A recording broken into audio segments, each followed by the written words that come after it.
and I call Senator Roberts. Thank you. It's ironic that the Labor government is seeking to rush laws on doxing through this parliament when they've just committed one of Australia's largest doxings. The Workplace Gender Equality Agency published a list of 5,000 businesses across Australia and detailed the wages they pay their employees.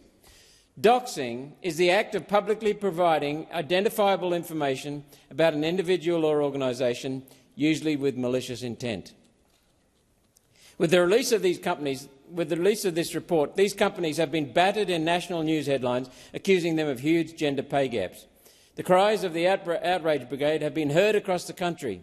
They claim these evil companies have huge gender pay gaps and the evil patriarchy is in full control, making sure no woman in Australia will ever get paid fairly. Make no mistake, the private information about these companies has been published for the purpose of whacking them around in national headlines. It's easy to see. The Workplace Gender Equality Agency report is just a roundabout way of doxing Australian companies, and taxpayers fund the agency $11 million a year to do it. I mentioned details at the beginning of my speech, yet the one thing that's actually missing from the report is details. The figures don't make a fair comparison. Don't let the headlines fool you. This report is not a measure of whether a man and a woman at the exact same company doing the same job are paid differently. That's been illegal for years, for decades. The report simply takes the median of total wages and compares them together. No accounting is made for whether the men and women work in different jobs, whether it's a part-time job. There are no adjustments for overtime, whether they are more senior. The list of exclusions goes on and on and on. So if a female air stewardess is getting paid less than the male pilot up front, the Workplace Gender Equality Agency says that's a gender pay gap at that airline. The Workplace Gender Equality Agency report is one of the most oversimplified and flawed, misleading uses of statistics we've seen from government, and that's saying something. If we truly want to measure the impact of sexism on wages, we want to look at men and women doing the same job at the same time for the same rate. A Harvard study entitled "Why Do Women Earn Less Than Men? Evidence from Bus and Train Operators" did exactly that study. Among men and women that were paid the exact same rates, they found the small wage difference was entirely due to the fact that men worked 83% more overtime and were twice as likely to accept a shift on short notice. Fathers were more likely than childless men to want the extra cash from overtime. Fathers working harder to provide a better life for their children and their wives. That must be the toxic masculinity the control side of politics, the so-called left, complains about. In short, it comes down to choice. Men and women should always have the freedom to choose how they want to work or support their family. Given the option, they will choose differently.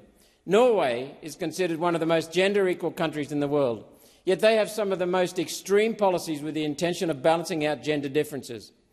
Norway still has a 17% wage gap, as the Workplace Gender Equality Agency would measure it, despite all of the incentives, because women still choose jobs that allow them to take care of families. Of course, this agency report is the brainchild of the Labor government, bent on dividing women and men for political purposes. If we're too busy fighting each other about a gender pay gap that doesn't actually exist, then we're not going to pay attention to the real issues the government is sneaking through this parliament every day. The idea that women are only useful if they abandon their children and return to the workforce to be a cog in the economy is one of the greatest scams of New Age feminism. Instead of pretending everyone fits into one cookie-cutter shape, we should be acknowledging and celebrating differences. We should be supporting men and women to make the choices they want to make. We should be reforming the tax system to recognise the work that the stay-at-home parent, whether man or woman, does to build a family for the benefit of this country and for themselves. Whether we used some of the $14 billion a year currently subsidising, imagine if we used some of the $14 billion a year currently subsidising daycare instead on supporting families at home. One Nation will always fight for stronger, supported families and for men and women to choose the work they want.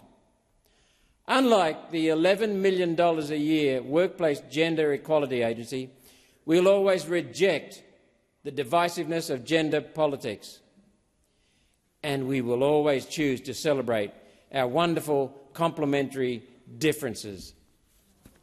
Thank you, Senator Roberts. Senator Green. Thank you, Acting Deputy President. That's a new one for me. I didn't realise that it was One Nation's policy to scrap childcare subsidies. I'm sure there's lots of women in Queensland who'd be pretty keen to hear about that. Oh, here we go. I don't know. Senator Green, Senator Roberts. Sorry, Senator Green, Senator Roberts has the call. Senator Roberts. Point of order. Senator Green is misrepresenting what I said. I did not say that at all.